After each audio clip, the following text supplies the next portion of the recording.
Próximo item aí, daqueles que a gente apresentou no início, seriam as doenças, né? Nessa fase, a gente não tem como ficar livre das doenças, mas nós temos como manejar para diminuir a incidência delas.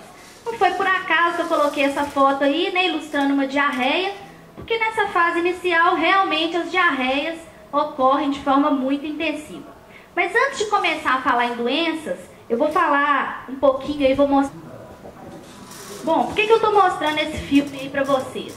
Porque hoje, uma grande parte das pesquisas relacionadas a bezerro tem enfocado o comportamento do animal como indicativo de doença, tá? Por quê? Porque o animal saudável, ele se alimenta, ele vê o leite, ele sente o cheiro do leite, ele já começa a bater o rabo, ele vê o leite, ele enfia a cara mesmo dentro do balde. Por quê? Porque ele ama leite, né? A partir do momento que ele apresenta qualquer comportamento que indique pra gente que ele está tendo alguma dificuldade ou ele está refugando o alimento que ele mais gosta, esse é um indicativo da melhor qualidade pra gente de que esse bezerro está iniciando um processo de doença. Então a bezerra da casinha verde ali, né, a primeira, ela leva em torno de 1 minuto, ela leva em torno de 35 segundos para ingerir 2 litros de leite, né? E a bezerra da testa vermelha ali, a gente observa que ela tem apetite, ela está com vontade de ingerir o leite, mas ela vai demorar 5 minutos para ingerir os mesmos 2 litros de leite que a outra. Se a gente simplesmente passar por essa casinha, colocar os 2 litros de leite, der as costas e ir embora, provavelmente a gente vai achar que essa bezerra não tem nada, né? Porque na hora que a gente voltar, 5 minutos depois, ela já vai ter ingerido. Mas se a gente parar um pouquinho, olhar esse comportamento dela, ele pode indicar pra gente um problema. No caso dessa bezerra aí, na parte da tarde, né? Esse aí foi o aleitamento da manhã. Na parte da tarde, esse animal apresentou um quadro de otite, né? Esse aí é um experimento da Bruna com a professora Sandra lá da UFMG de avaliação desse comportamento, né? Então elas estão observando um número grande de animais e nesse caso específico aí elas observaram esse comportamento da bezerra e à tarde esse animal foi diagnosticado com um quadro de otite. Por que isso é importante? Vamos imaginar uma diarreia, né? Um quadro de diarreia.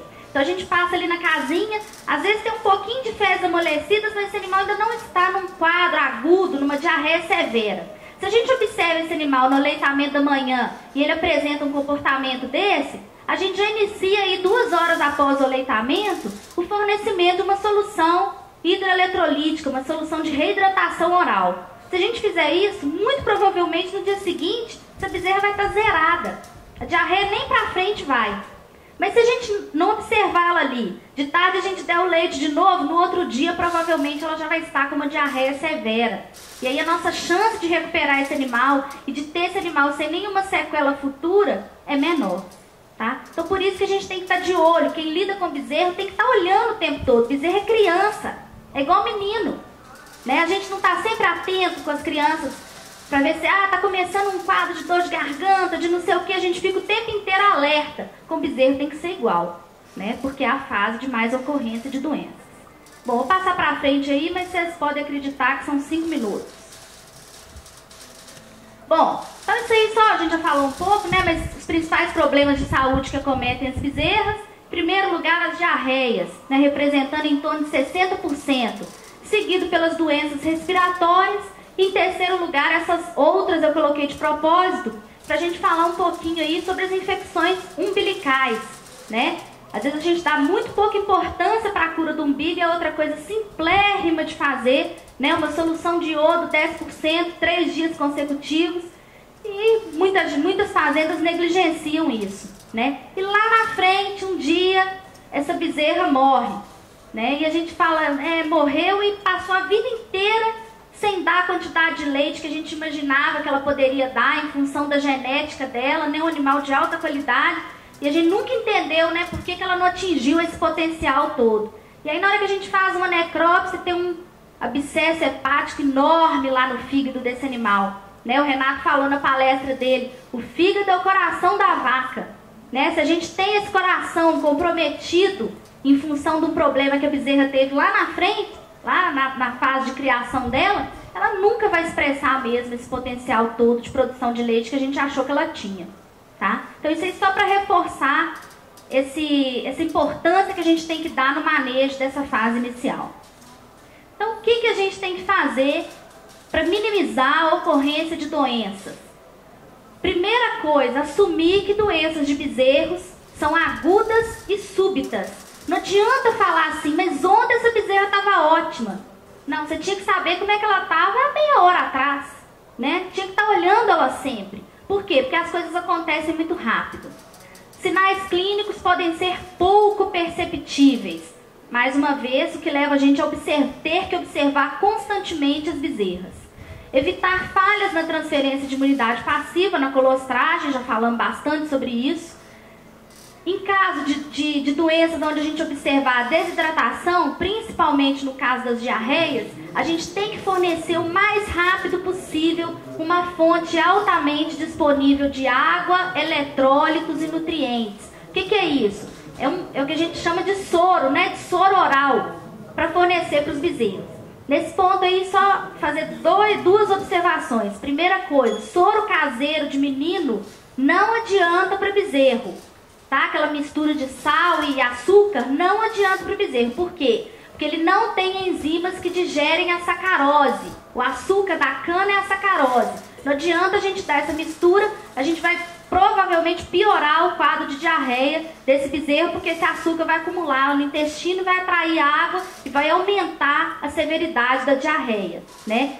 Existem formulações comerciais prontas que tem esses eletrólitos todos nas quantidades adequadas. Eu, particularmente, sou contra aquelas fórmulas que são feitas e deixadas na fazenda, tá? Primeiro, dá uma trabalheira danada comprar aqueles ingredientes todos. Se passar 10 minutos de estampado, ele empedra. A chance de erro lá na hora de pesar todos os ingredientes para serem utilizados é muito grande. E a gente tem bons produtos no mercado com preço que eu considero extremamente barato aí, em função do benefício que eles trazem em termos de reidratação. Bom, tratamento precoce leva a um sucesso em 95% dos casos, tá? Então aí a importância do que a gente falou lá no início. Quanto mais rápido a gente intervir, maior a nossa chance de sucesso. Não suspender a dieta líquida e nem a água. Essa é outra história, né? Outra novela que a gente escuta muito no campo. Bezerro iniciou um quadro de diarreia, tem que cortar a dieta líquida, tem que cortar o leite ou o sucedâneo, senão vai piorar a diarreia. Isso é mentira, né? A diarreia não foi causada, na maioria das vezes, né? Não foi causada por essa dieta líquida, foi causada por um vírus ou por uma bactéria. O que nós falamos lá na frente? Quando o bezerro está doente, ele precisa de mais nutrientes para defender o organismo dele. Aí o que a gente faz? Ele está doente, a gente vai lá e tira a fonte de nutrientes dele.